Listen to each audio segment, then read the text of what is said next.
You wake up one morning, out of nowhere, disaster strikes. You're imprisoned and brutally assaulted by the Nazis led by Hitler.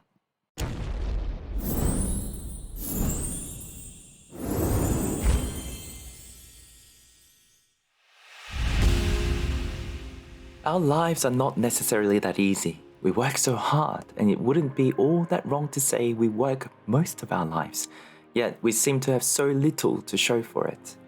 We've probably all experienced death of someone really close to our heart, and it has a lasting impact on us.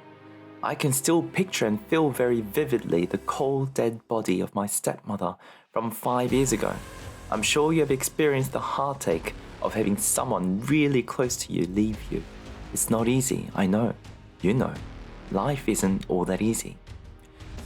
But it is really hard to imagine a circumstance more difficult and challenging than what the Jews went through during World War II.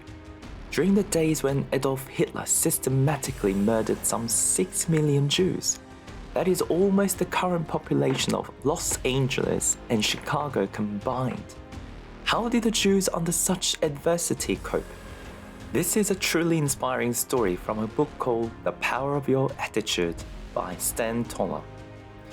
If you still doubt that what truly shapes your life is your attitude, not your circumstances, let me give you a stunning example of the power of attitude that comes from the latter days of the Second World War. You know that Nazis imprisoned many people in concentration camps, notably a large population of Jewish people, also many people of other races, religions, and political persuasions. These prisoners faced grueling hardships. Many were slaughtered by the captors, and many others died of disease or starvation. Confinement in a concentration camp was a virtual death sentence.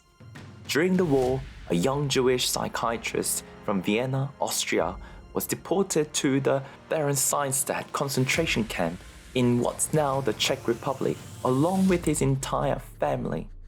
Viktor Frankl and his wife Tilly were later transported to the infamous Auschwitz concentration camp and finally moved to the Dachau camp system, where he spent 7 months, mostly working as a slave laborer. Frankl's mother and brother died at Auschwitz. Tilly was moved to the Bergen-Belsen camp, where she died. Viktor Frankl describes the conditions he and others endured in his book Man's Search for Meaning. Living amid such suffering and cruelty every day, a fight for food and survival, never knowing whether they would survive the war, people chose various responses to their circumstances. Some joined in the cruelty, surviving the camp's privations by stealing from others or cooperating with the captors. Others simply gave up and died. But some were able to choose different paths, living with dignity and hope, even when that meant sacrificing themselves for others. After enduring the suffering in these camps, Frankl concluded that even in the most painful, disorienting, and dehumanizing situation, life has meaning. We who lived in concentration camps can remember the men who walked through the huts comforting others, giving away their last piece of bread. They may have been few in number, but they offer sufficient proof that everything can be taken from a man but one thing, the last of the human freedoms, to choose one's attitude in any given set of circumstances, to choose one's own way. Interestingly, the original German title of Viktor Frankl's book was Saying Yes to Life in Spite of Everything. That's the power you have. To say yes, no matter what happens. You cannot choose what happens to you, but you can choose how you respond to it.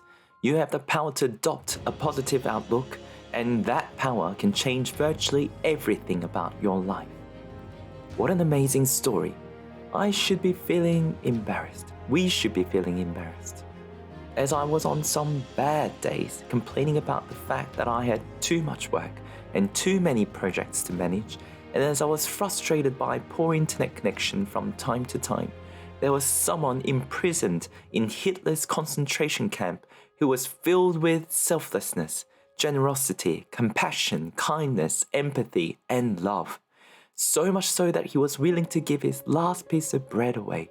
And please let me remind you, All this despite so much uncertainty around whether he was going to get killed or die from hunger. He was the hero in the story. He was the hero because he did what was just so right. I love how the Bible lines up perfectly to what we inherently know is just right, as the Bible says, "Do nothing from rivalry or conceit, but in humility count others more significant than yourselves." Philippians 2:3. How often do we want to be more important and more significant than others? How often do we get into an argument with wife or husband because we want to be right? Now we all know that we should be caring, loyal, understanding, and accommodating in our marriage. So how funny and silly is it that we try to win an argument against our wives and against our husbands? How often do we participate in gossips that belittle others? How often do we become keyboard warriors, hiding behind the screens and attacking someone on social media?